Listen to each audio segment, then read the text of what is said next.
I retired at 38 years old 2 years ago. And at that time, our net worth, our household net worth, was just under $700,000. To be exact, it was about $688,000. And as a disclaimer, my husband still works and he will continue to work. He actually enjoys what he does. But we were working toward my retirement for 12 years. Now, my freedom number was $500,000. It was $500,000, and we had reached that in 2022. However, at that time, it was after the illness that was spreading. It seemed like the economy was a bit uncertain, so I wasn't quite ready to retire at that time. Fast forward 2 additional years, it allowed us to pad our savings and invest a little more than we had anticipated. Now, retiring early was something that required quite a bit of sacrifice, and not just saving money and spending less than what was coming in. Yes, of course, those are very important. But the biggest change was moving out of California. My husband and I were very comfortable. We were born and raised in Southern California. And in order for us to live off of one income, and we also have a small rental property that we were able to invest in 2 years ago, because I knew if I wasn't bringing in some type of income, there had to be some other type of income coming in to help us out. And that's what we decided, was to purchase a rental property. Looking around me at the time as a high school English teacher, and pardon my grammar if I make any mistakes, I am human and I am prone to making mistakes. I noticed a lot of things. I noticed that my coworkers, many of them were renting. They didn't own a home. Many of them were living paycheck to paycheck. Many of them did not have a savings account. By the end of the month, they were at $1, $2. One of them had 36 cents in his bank account before his paycheck rolled in. And to be honest, those things scared me.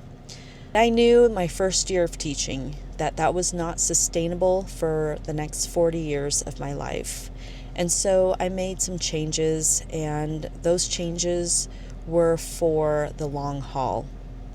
I lived each day with purpose, and I lived each school year with purpose, that was a stepping stone to my next job, the next position that would get me to a higher pay, because we need money to survive. We need money to pay for that roof over our head. We need money for transportation to take us from our jobs and back home. We need money to live and eat. And so I knew I needed to increase my income in order to eventually buy some property.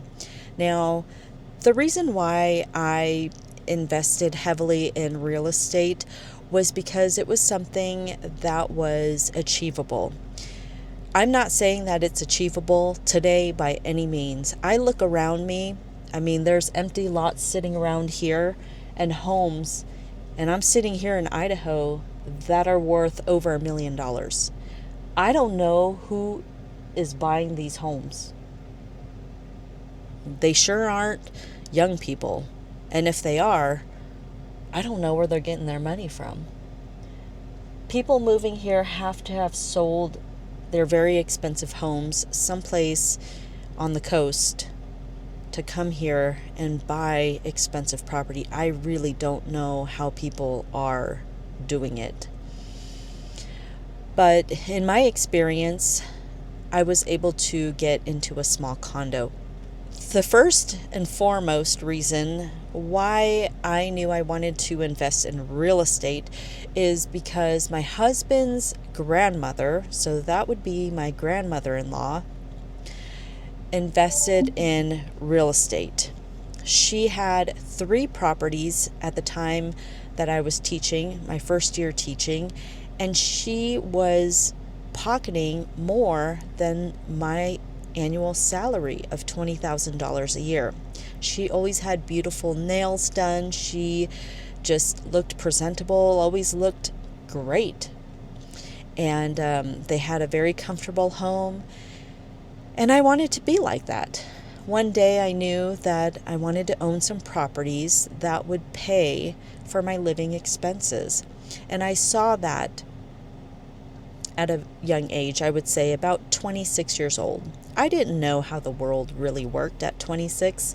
I just knew I was newly credentialed, newly licensed. I got my master's degree. I was on top of the world because I had all this knowledge.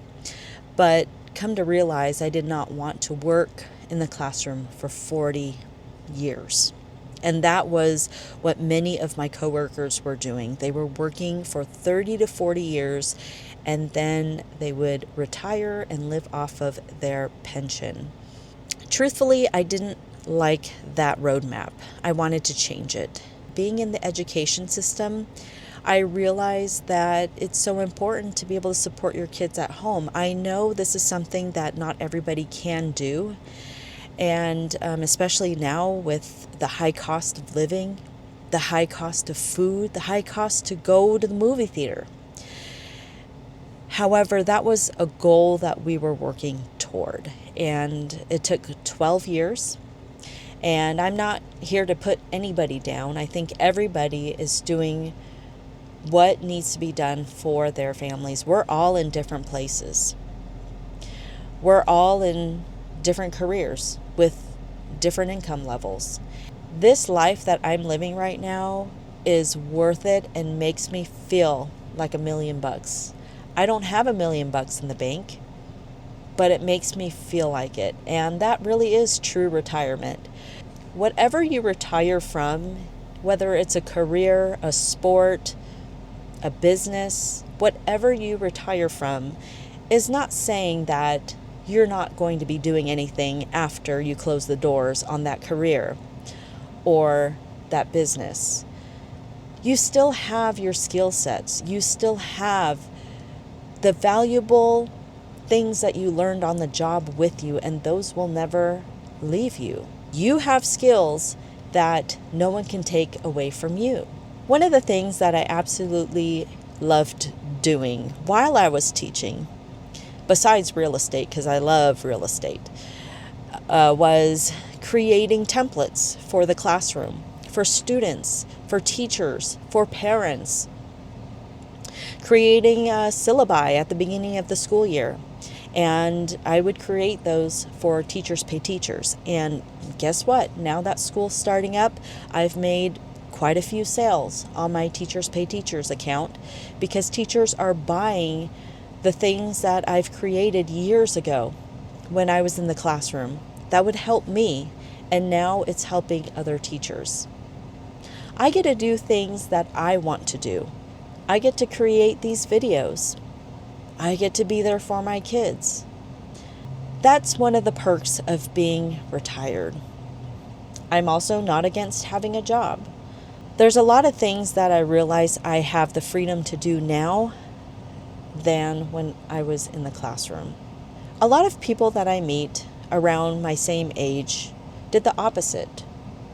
They raised their kids in their 20s and 30s, and now they're going back to school to figure out what they want to be for themselves. I think everybody's life is a little different. I think that sometimes you need to pivot. For instance, my parents are aging. My dad has Parkinson's. I go out and visit him every couple of months, back out to Southern California. It's hard, but at the same time, I'm retired. I have the flexibility to do that, and I am very happy to do that. I see people posting on their social media how many years they've been teaching. And all I can do is smile, and I feel like I have a secret that they don't know. Why do I feel that way? Do I feel like I'm missing out on the next school year? Absolutely not. Do I feel like I need to run and make photocopies for the first week of school? I still feel like that. I do. I feel like I need to go create a syllabus to pass out to my classes. All the hurrying and scurrying the first week of school. I remember the honeymoon months. You know, when you get your new set of kids, you're so excited to meet each and every one of those children. And it's just the honeymoon phase. Everybody is properly behaved. Everybody follows the rules that first month of school. About the second to third month, I know by October, all the teachers are waiting for Thanksgiving break. I was in the trenches. I know exactly what they're going through. And I let my kids know if they so as to act the fool in the classroom and I hear it from their teachers, who will I side with? You can ask any one of my kids and they will say, Mom will side with the teacher. I've got 2 kids at home. One just turned 1 and the other one will be 5 in September.